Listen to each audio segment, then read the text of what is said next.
We're going to read a little bit of the book, and then we're going to apply the knowledge of literary devices to what we read. Okay, so that's the plan for today, the plan of action.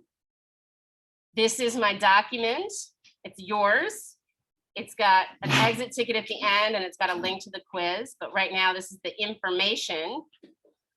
So when we analyze literature, what we're doing is talking about the literary elements and the literary devices that are in the book. So literary elements are the have-tos. That's the part of the story that you have to have in there. So if you were going to compare literary elements to a car, it covers the basic parts to make the car run. Like every car has to have wheels. Every car has to have an engine, a body, lights, and a steering wheel. Last year I was driving a car. It didn't have anything else. It didn't have an air conditioner. It didn't have a radio that was working. It was just a car. It got me from place A to place B.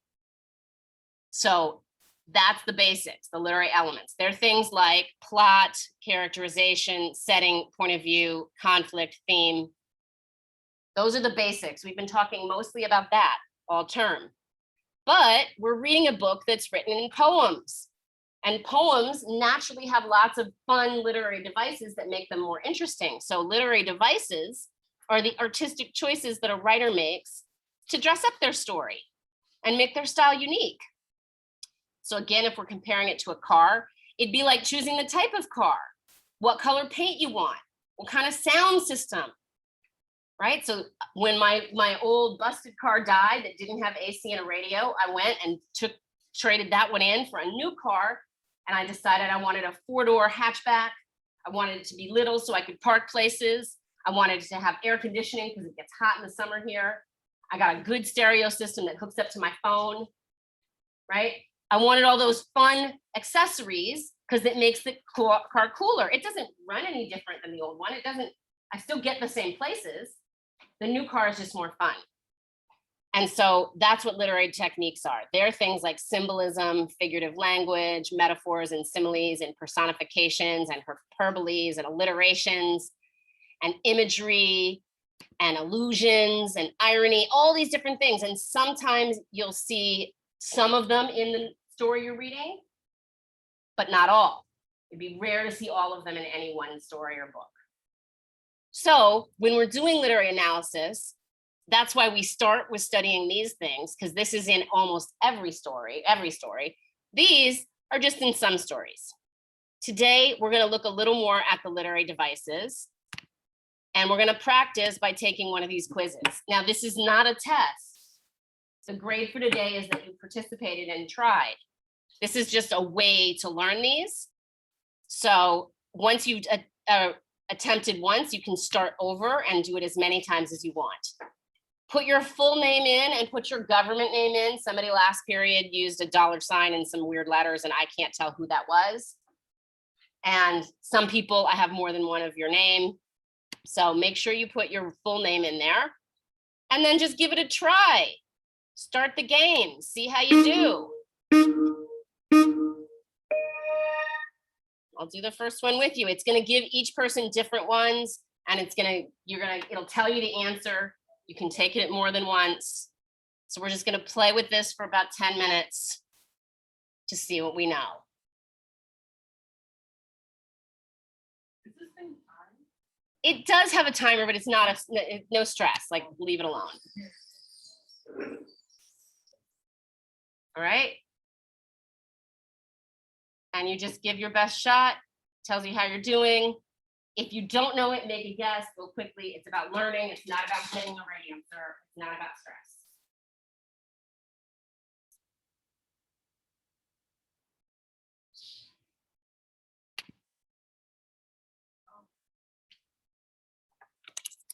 But I also will tell you, if you're feeling the stress in your body and like, I need to get the right answer, notice that and let it go. But that's stopping you from doing well in school. Person versus society. Society is everything. Yeah. The person versus society, yeah. Don't worry.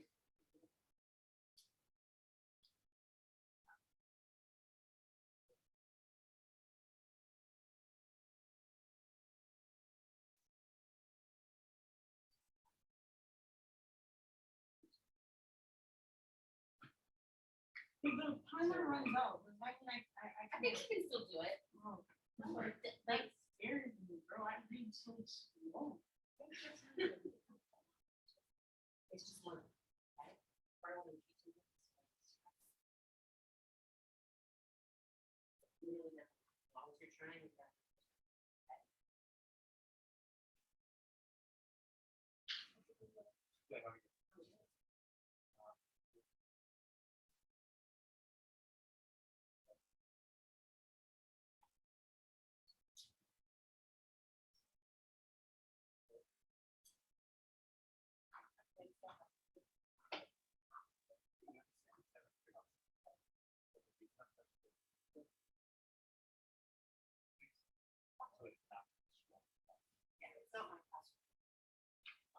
I don't know you won't there.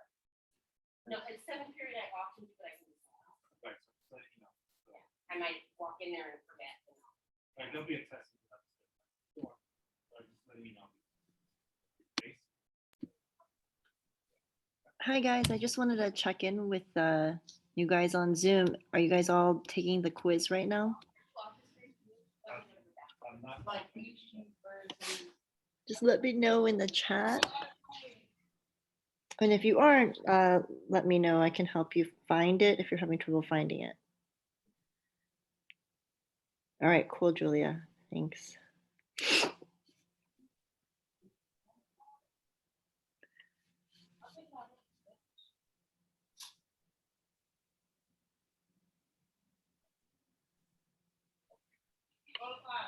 Jameer, if you need help finding the quiz, just let me know. If you're taking it, great. Just let us know in the chat.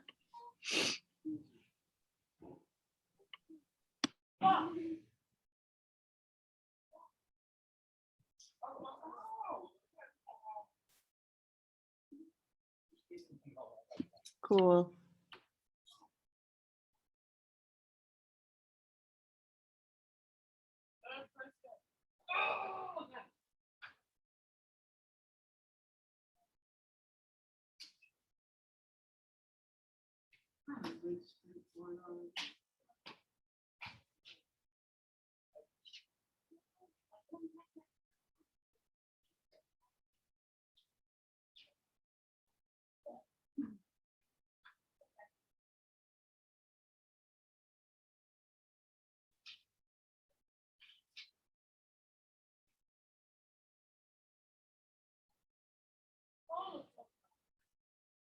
Oh, I'm 4 out of 10.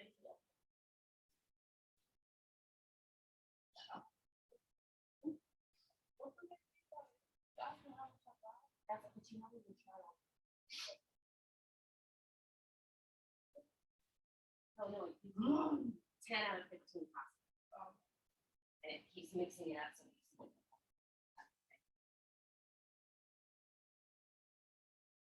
supposed to help. Repetition.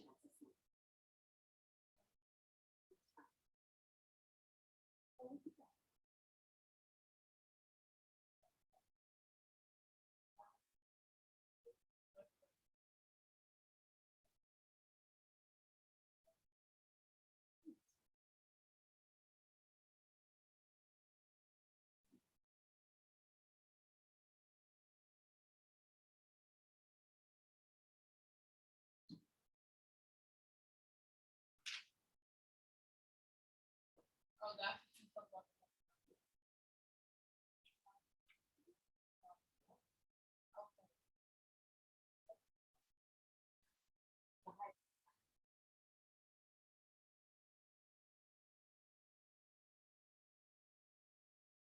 So you don't get all the questions in the first go round.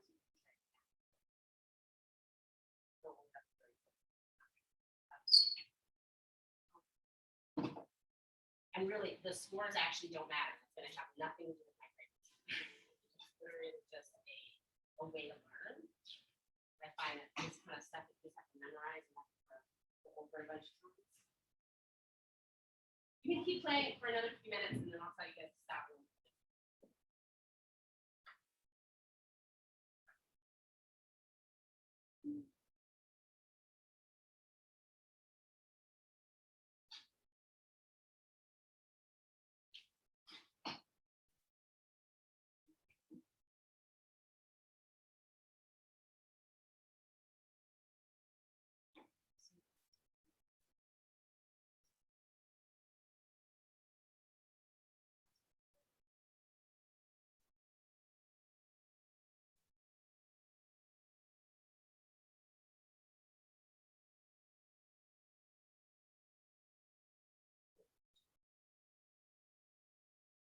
Right. The one I got wrong was like, Okay. And start getting that resolution.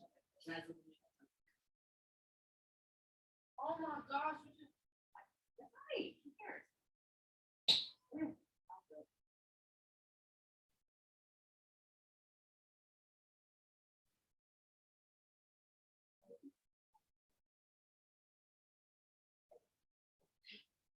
It's not about stressing you out. In fact, it's about the opposite. It's about practicing, and so we're not stressed.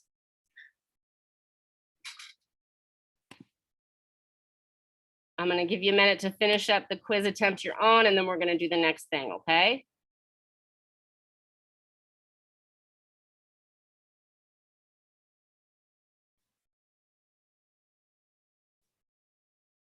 See, everybody in here, though, is like 80% accuracy, 90% accuracy. Y'all are doing great. No stress. And you can take it as many times as you want because it just means you're learning.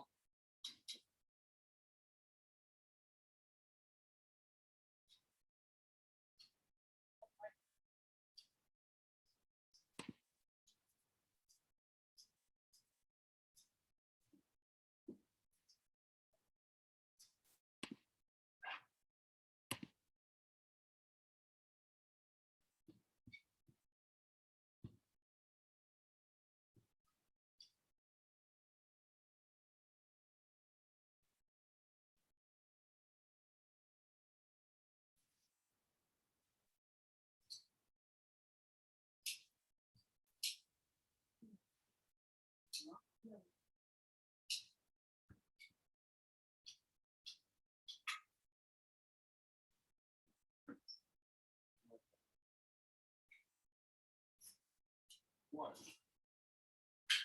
Hungry? What?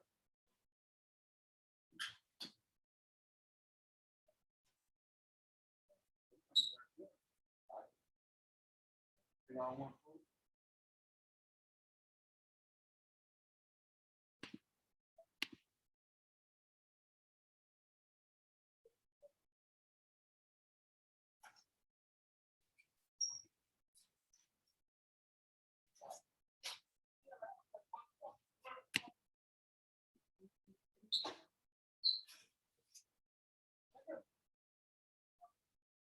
Well, that's not true because I'm gay and I had a child. only if I mean, I'm just saying. You probably didn't, you probably aren't, but I had to work hard. I had to get the donor. that's what I'm talking What happens when you buy your own internet?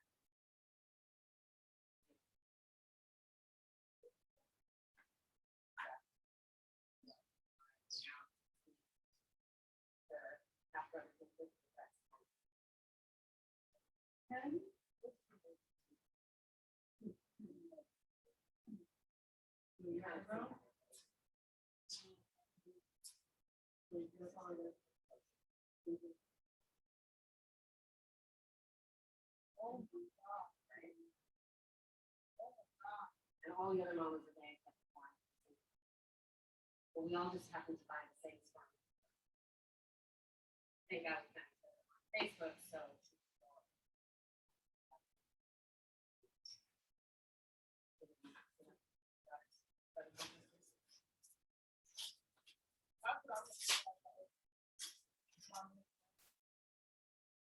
It's expensive, but so make sure you have a good job of covering. Mad expensive. They pay the man about $100 every time he donates, but the woman has to pay between $500 and $700. They test it, make sure it's safe and all that stuff. So, it's not easy.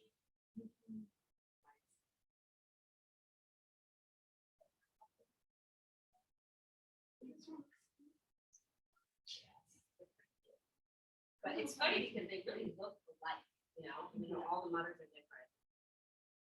And she's got more, there's 15 more. 15 more children. Yeah, that we've met, there might be more than that. There's about 25, 26 that we know. We've never met Emily, her mom lives in Westchester, or Chloe, they live upstate.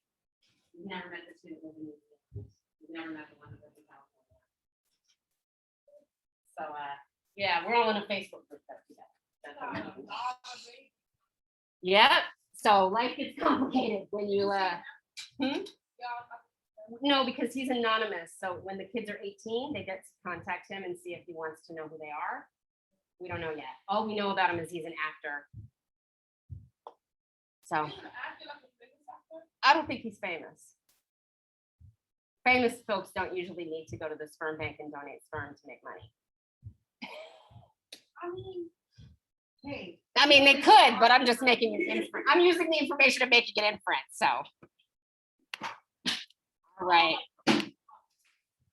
So we're gonna apply our knowledge of literary devices to what we read today.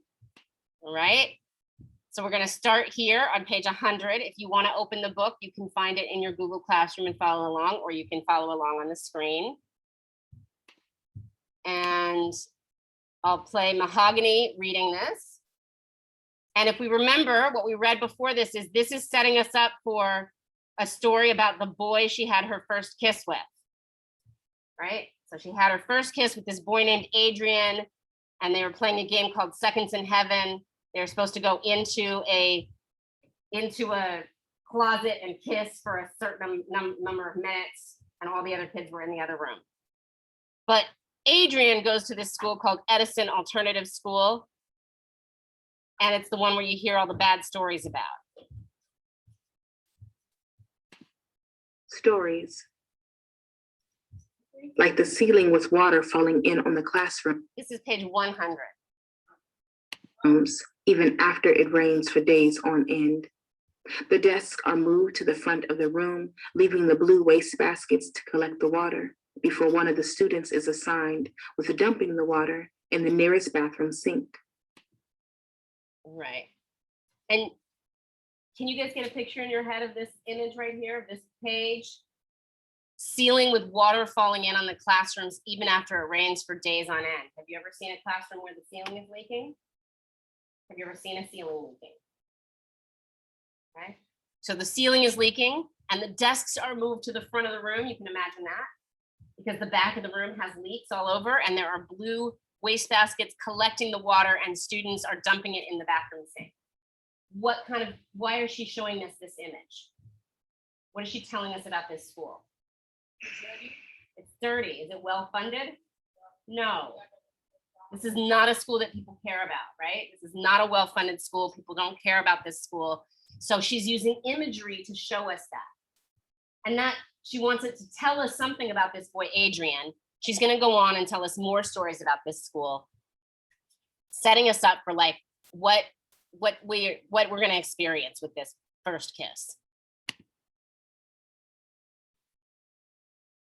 Stories like the boys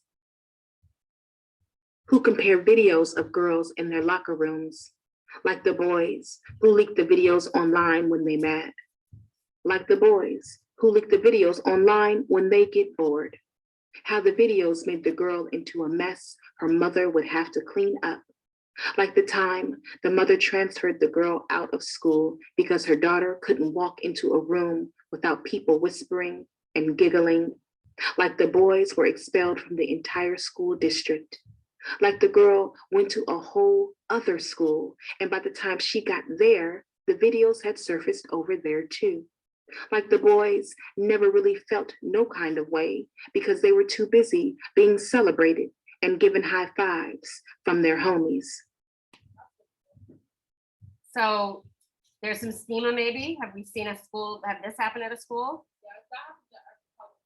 Does she have to tell us what kind of videos they are for us to know? Yeah, there's definitely something, because if the videos are making a girl into a mess her mother would have to clean up, I can make an inference of what kind of videos those are, right? And notice how she's using repetition, right? She says, like the boys, like the boys, like the time, like the boys, like the girl, like the boys. She's using that at the start of every sentence to repeat, to really emphasize this issue. And repetition is something she uses a lot. So that's a literary device. And we can notice that she's using it to kind of paint a picture of this school, that it's not a safe school for girls. And these boys might not be super respectful of the girls. This boy she's going in the closet goes there. Stories like the ones we heard about Angel. She was once the one everyone wanted to be like, until Laylee arrived on campus. Tight jeans with patches strategically placed everywhere. Hip, butt, right knee, left shin.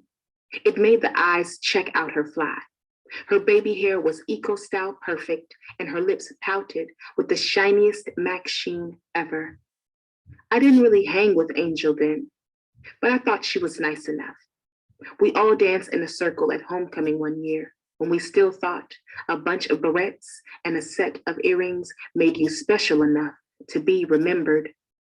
Angel had light eyes, like green light, like tree bright.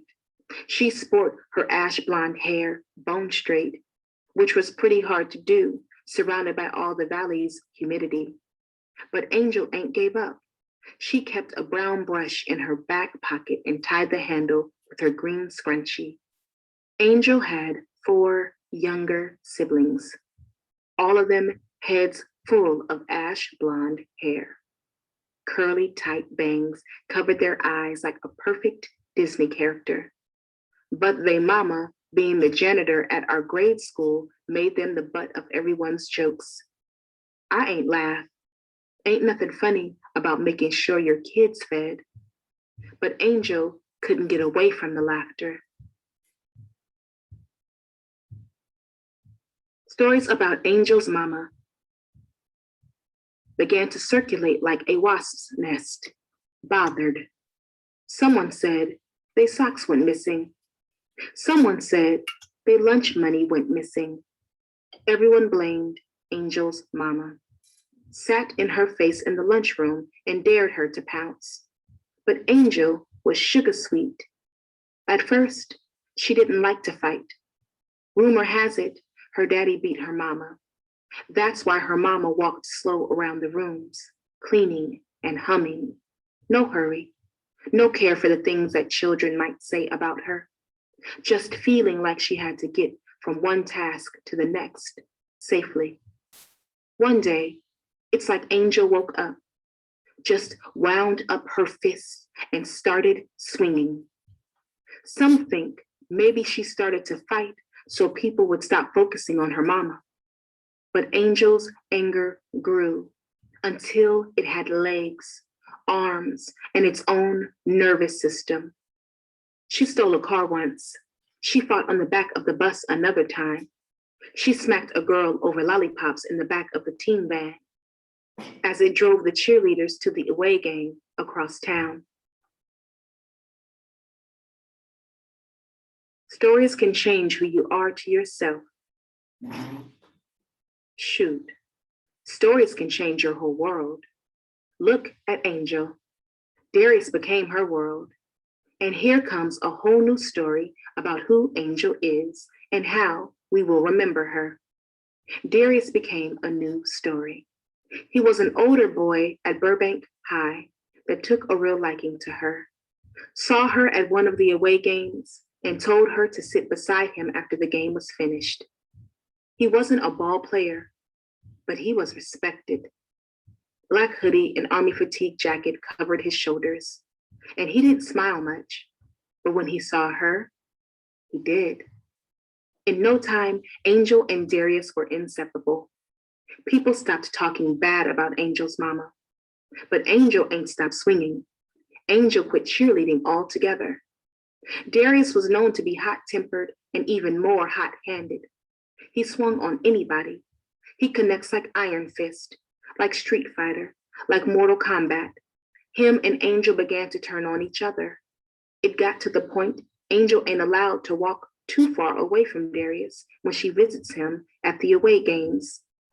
My mama said that's a bad recipe. And the way her and my pops broke up, I believe her. Boys from other schools who don't know what's the what. History ain't always passed easily. And Angel is beautiful like that. She caused boys to stop and talk about silly things, talk about anything that would keep her attention. Darius get to swinging on the boy that looked too long into her pretty eyes. He doesn't listen to angels' screams telling him to stop. He tried to swing on the school security too. That's how he got kicked out of Burbank. And afterward, the only school that would take him is Edison Alternative. At least, that's the story I heard. But I think my story about my first kiss begins here, with Adrian and me facing each other in a closet. Adrian smells like fresh cut grass and hay. It makes my nose itch. But at least he looks at me and not through me. I'm so used to people looking through me to get to lately. I don't even realize it. I just know my nose itches and my palms are sweaty and he is looking at me. His hand on my shoulder, my hand on his knee. I try to keep still to ignore the itch of my nose, but it takes my attention and won't let go. My stomach swirls and dips. That's got to mean something. The thing about a kiss is, if it's too wet, it's the worst. And if it's too dry, it hurts. I learned these rules reading my grandma's Harlequin romance novels. Someone always graces the cover in a ball gown with the moonlight peeking behind a castle or something. The woman's arms are almost always wrapped tight like a scarf around a rich-looking white man's neck. Both their eyes closed, lips locked, and looking some kind of sleep. In the closet, I sit and wait for Adrian to close his eyes like the romance book cover, like the movie Pretty Woman, but he doesn't. He looks right at me, eyes not blinking or nothing, mouth hanging open like a barn door. And he leans in quick, except I'm quick. Too quick. I put my head down and give him a headbutt to the nose. Red violet spills open everywhere. The closet begins to smell like pennies in a wet fist. And before I can blink, the door is flung open. Adrian is tumbling out with his paws over his flooded face. Everyone is laughing. Everyone except Laylee. I guess it's because she knows this means she has more work to do. Except I never asked for her help, just asked for her to be my friend. All right. So again, she doesn't say it straight out, but she uses some imagery here to show us what happened in the closet. What happened in the closet? Can anybody figure it out? What happened to their kiss? Did it go well?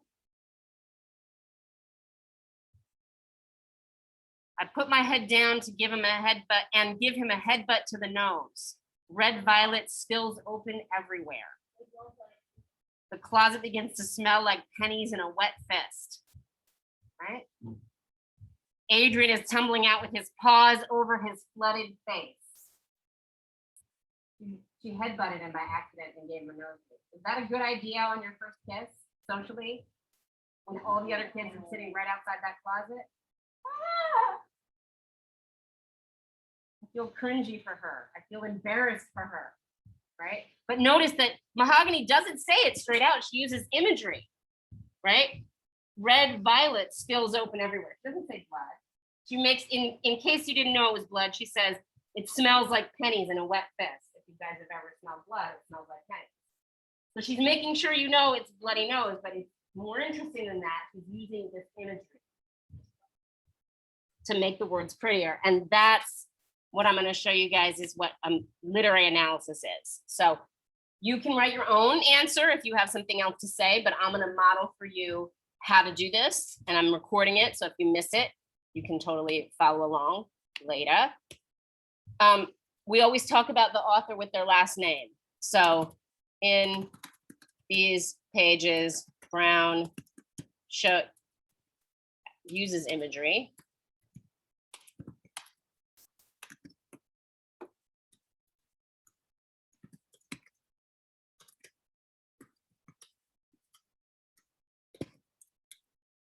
Ooh.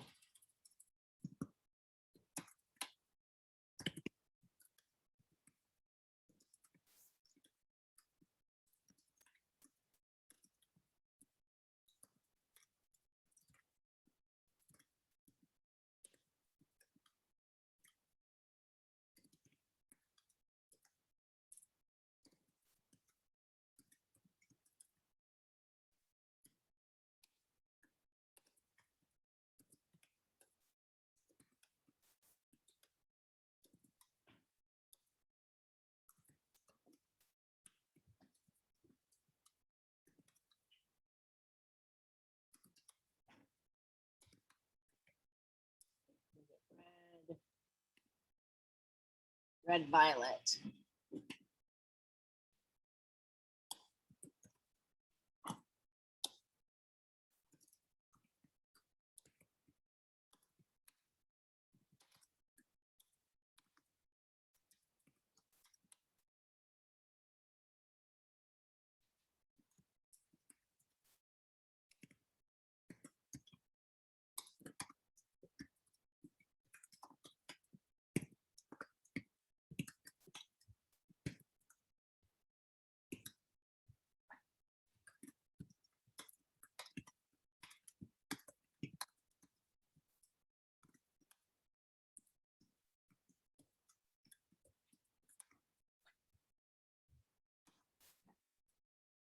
And that's about it, right? I'm not doing a whole lot. This is just a little hint. Okay. I wrote, in these pages, Brown uses imagery and repetition to tell us about the narrator's first kiss. The boy she kisses goes to an alternative school that she describes as having leaking ceilings and boys who pass videos of girls around that hurt their feelings. I could have pulled out direct lines, but I'm not going to waste the time because this is a short assignment. We only have a few minutes. On page 108, she shows us the image of red violet, spelled it wrong, that smells like pennies in a wet fist to describe the nosebleed she accidentally gave the boy she was supposed to be kissing. The image makes us see the scene so we can imagine how embarrassed the narrator was. So I'm writing this in the document that if you go back to your assignment, you'll see one with your name on it right here. And when you're all done, you can just press turn it in. You can copy what I wrote if you have none of your own words, or you can write something different as you wish. Make sure you turn it in though, it doesn't have to be good. It's not a test or an exception.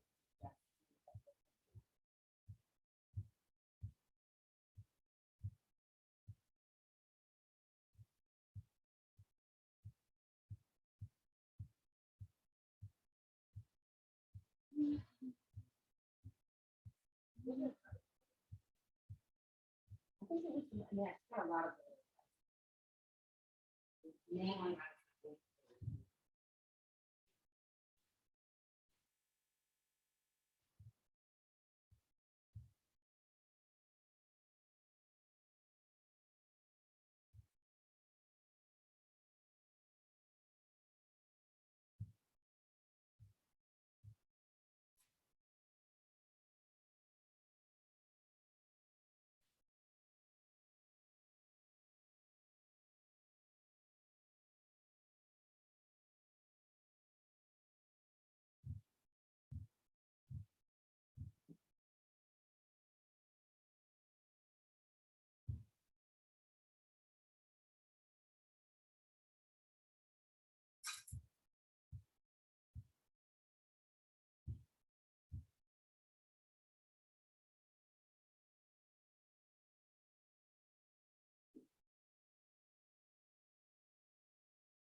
This one, that's short, and it's about, the bell's about to ring, so. Is it just like check-ins, like you see? Not that tough for you. You can just see it from the same. You're getting a good job. And you're not, because you're not supposed to. In fact, if you know how to do everything, just do it.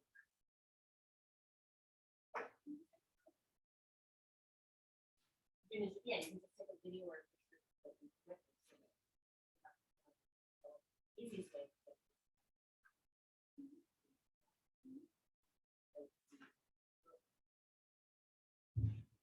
Oh.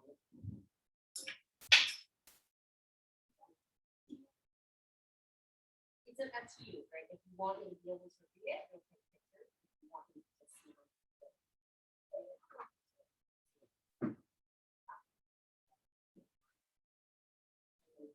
Your project will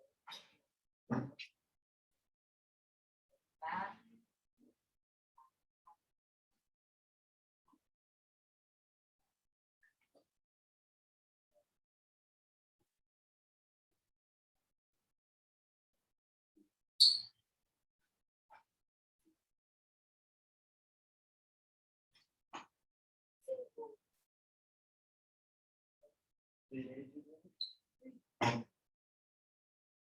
Oh.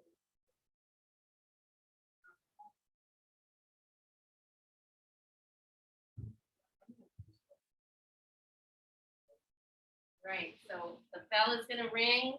Don't stress. If you didn't finish, if you didn't do well, turn it in anyway. Just press the button that says turn in. Make sure it says turn in here on the screen.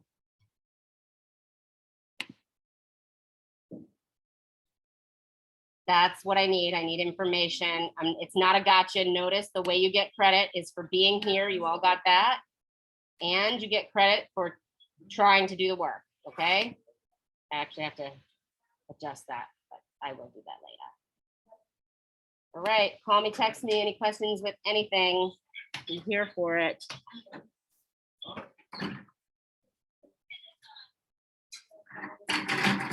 See you tomorrow. Bye. Bye, Jameer. Take care, my love.